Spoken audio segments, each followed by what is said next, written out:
নমস্কার বন্ধুরা, আমি আজকে আবার এসেছি আপনাদের প্রিয় চ্যানেল রাগিনী রাধুনী কিচেনের তরফ থেকে। আজকে আমি আপনাদের নতুন একটা আইটেম করে দেখাবো, যার নাম হয়েছে কালি ডাল। ডাল হয়েছে, আমি যে ডালটা আজকে বানাবো, হ্যাঁ, এই ডালের জন্য আমি কি কি নিয়েছি, এই ইনগ্রিডিয়েন্টসগুলো ফার্স্ট আপনাদের আমি দেখিয়ে দিই। আসুন তাহলে। ফার্স্ট আমি নিয়েছি এখানে কিছুটা কালো মুগ, হ্যাঁ, এটা গ্রিন মুগ, কিছুটা চানা ডাল নিয়েছি, আর তার সঙ্গে নিয়েছি রাজমা, আর তার সাথে আমার আদা রসুন আমি চপ করে নিয়েছি, পেস্ট করিনি, কিছুটা পেঁয়াজ চপ করে নিয়েছি, আর লঙ্কা এখানে নিয়েছি আমি চিড়ে, আর তার সাথে তেজপাতা। আর বাকি যেই মশলাটা আমি দেব সেটা আপনারা করার সময় দেখতে পাবেন। তাহলে আমি ফার্স্ট যেটা করেছি সেটা হয়েছে, আমি এই ডালটা আপনাদেরকে যাতে আপনারা বুঝতে পারেন তার জন্য আমি আপনাদের দেখিয়ে দিলাম। আমি এখানে ডালটা আগে থাকতে ভিজিয়ে রেখেছি, তার কারণ ডালটা ভিজতেও অনেকক্ষণ সময় নেবে, যার জন্য আমি এই ডালটা পরিমাণ মিন্স এই যে এই দুটো ডাল দেখছেন, এই ডাল দুটো যদি আমি 1 কাপ করে দিই, তাহলে সেখানে রাজমাটা আর ছোলার ডালের কোয়ান্টিটিটা আপনারা দেবেন। এইবার পরিমাণটা আপনাদেরকে বলছি। এইখানে আছে, আমি দুটোতে নিয়েছি গ্রিন মুগ, আর এখানে আছে ব্ল্যাক মুগ। এবার ব্ল্যাক মুগ যেটা নিয়েছি সেটা যদি আমি 1 কাপ নিয়েছি, তো গ্রিন ডালও আমি 1 কাপই নিয়েছি। আর তার সাথে রাজমাটা আমি 1/3 মানে 3 ভাগের 1 ভাগ রাজমা দিয়েছি, আর 1 ভাগ আমি চানা ডালটা দিয়েছি, দিয়ে একসঙ্গে মিশিয়ে আমি এটাকে ভিজিয়ে রেখেছি। এটা এখন ভালোভাবে ভিজে গেছে। এবার ফার্স্ট আমি এটাকে যেটা করব সেটা হচ্ছে, ফার্স্ট আমি এটাকে প্রেসার কুকারে দিয়ে বয়েল করে নেব। ডালগুলো আমি প্রেসারে দিয়ে নিয়েছি। প্রেসারে দেওয়ার পরে এবার আমি এর মধ্যে তেজপাতা দিয়ে দিলাম, তার সাথে 4টে লঙ্কা নিয়েছি, কাঁচা লঙ্কাই একটু লাল লাল হয়ে উঠেছে, সেই লঙ্কা 4টে চিড়ে আমি দিয়ে দিয়েছি। এইবার এখানে আমি পরিমাণ মতন কিছুটা হলুদ দিয়ে দিচ্ছি, তার সাথে আমি নুনও পরিমাণ মতন দিয়ে দিচ্ছি।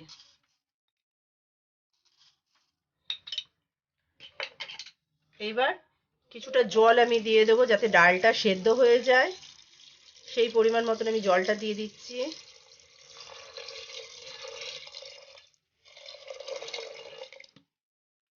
আর তার সাথে যেটা আমি দেব সেটা হয়েছে, আমি কিছুটা এখানে সর্ষের তেল দিয়ে দেব। এই ক্ষেত্রে কিন্তু আমি সর্ষের তেল ব্যবহার করব, অন্য কোনো তেল ব্যবহার করব না। সর্ষের তেল দিয়ে নিলাম।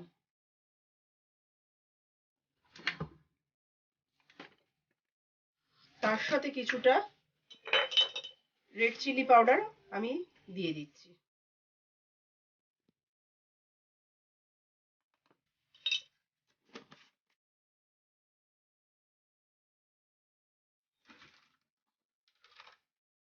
এবার এটাকে আমি ভালো করে নেড়ে নিচ্ছি।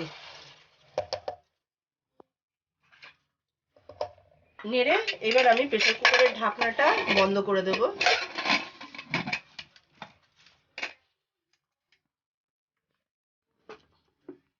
গ্যাসটাকে আমি অন করে নিচ্ছি। অন করে আমি প্রেসার কুকারটা বসিয়ে দেব। প্রেসারে আমি 4টে সিটি দিয়ে নিয়েছি। এবার প্রেসারটাকে আমি নামিয়ে নেব।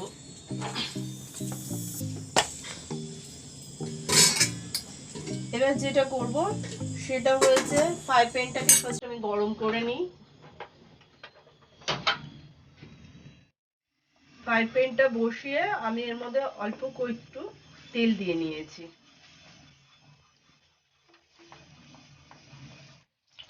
এবার আমি আদা রসুন চপ করে নিয়েছিলাম, সেটা আমি এর মধ্যে দিয়ে দিচ্ছি।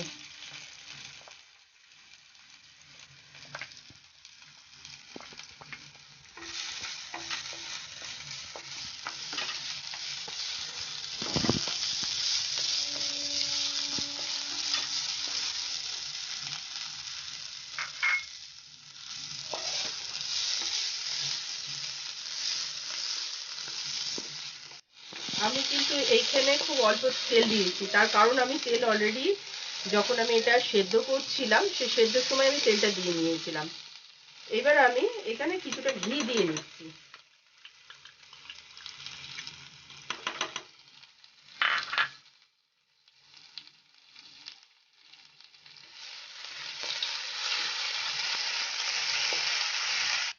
আদা রসুনটা একটু লালচে লালচে ভাব হয়ে গেছে। এবার আমি এর মধ্যে পেঁয়াজ চপটা দিয়ে দেব।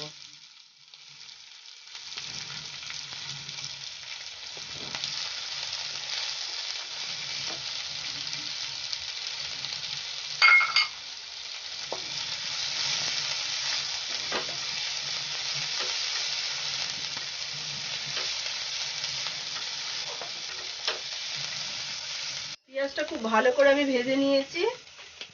এইবার এর মধ্যে আমি কিছুটা টমেটো সস দিয়ে নেব।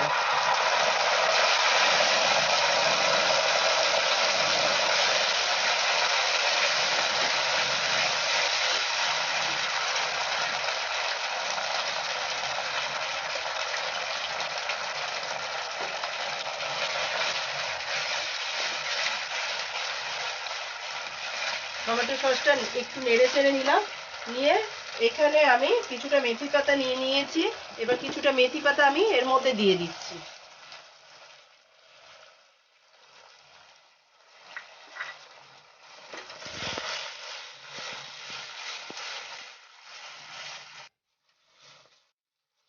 এটা ভালো করে আমি নেড়ে চেড়ে নিয়েছি, বেশ একটা সুন্দর মেথি পাতার গন্ধ আসছে। আর টমেটো যে সসটা দিয়েছি সেটাও যে হয়ে গেছে, তারও কিন্তু আমি একটা গন্ধ আসছে ভালো মতন, সেটা আমি অনুভব করতে পারছি। এইবার যেটা আমি করব সেটা হচ্ছে, এবার ডালটা আমি দেখে নিই ডালটা কতদূর হয়েছে সিদ্ধ হয়ে।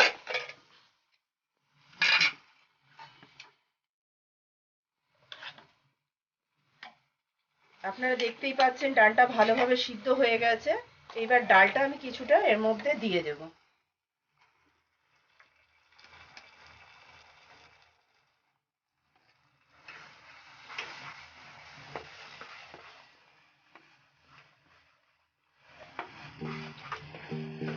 এবার যেহেতু আমার ডালের পরিমাণটা অনেকটাই আছে, এই ফ্রাই প্যানে আটবে না, তার জন্য আমি ফ্রাই প্যানটাকে নামিয়ে প্রেসার কুকারটাকে আমি বসিয়ে দিয়েছি। আর ফ্রাই প্যানের পুরোটাই আমি এর মধ্যে ঢেলে দিলাম।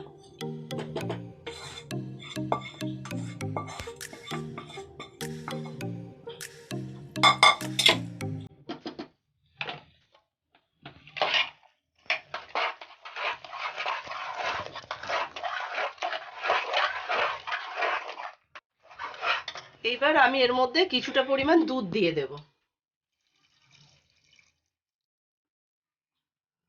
যেহেতু আমার হাতে ক্রিম নেই, বা আমাদের এখানটা করে সব দিন ক্রিমটা পাওয়া যায় না, যার জন্য আমি কিছুটা এর মধ্যে দুধ দিয়ে নিলাম।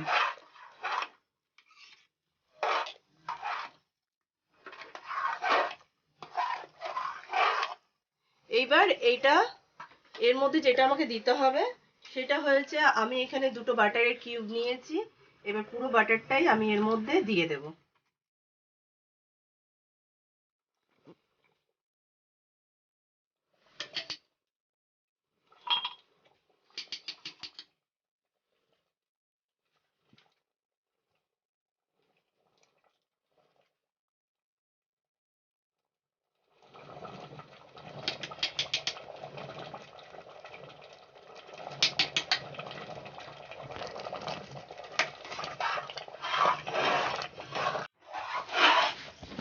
কালি ডাল কিন্তু তৈরি হয়ে গেছে। এইবার নামানোর আগে জাস্ট টেস্টটা যাতে সামঞ্জস্য বজায় থাকে, যার জন্য আমি এখানে কিছুটা পরিমাণ চিনি দিয়ে দিচ্ছি।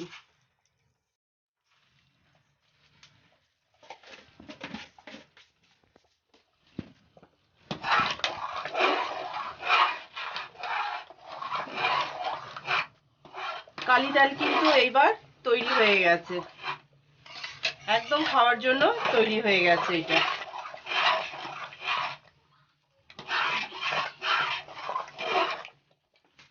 কালি ডাল কিন্তু আমি খাওয়ার জন্য এই দেখুন সার্ভ করেছি। সার্ভ করা হয়ে গেছে।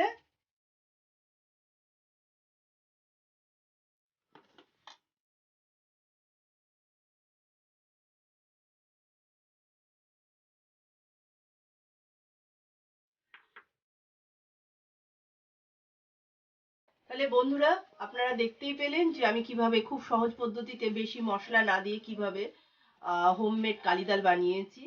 আপনারাও বাড়িতে বানান, বানিয়ে দেখুন, টেস্ট করুন। টেস্ট করে আমাকে অবশ্যই জানাবেন যে আমার এই রেসিপিটা আপনাদের কেমন লাগলো। তার সাথে লাইক কমেন্ট শেয়ার অবশ্যই করবেন। আর আমার আরও নতুন আপডেট মেনু জানার জন্য আমাকে সাবস্ক্রাইব করে আমার এই চ্যানেলটিকে বেল আইকনটা অবশ্যই ক্লিক করবেন। তাহলে আবার নেক্সট আপনাদের সাথে দেখা হচ্ছে আমার নেক্সট মেনু নিয়ে। তাহলে ততক্ষণের জন্য আমি আপনাদের কাছ থেকে বিদায় নিচ্ছি।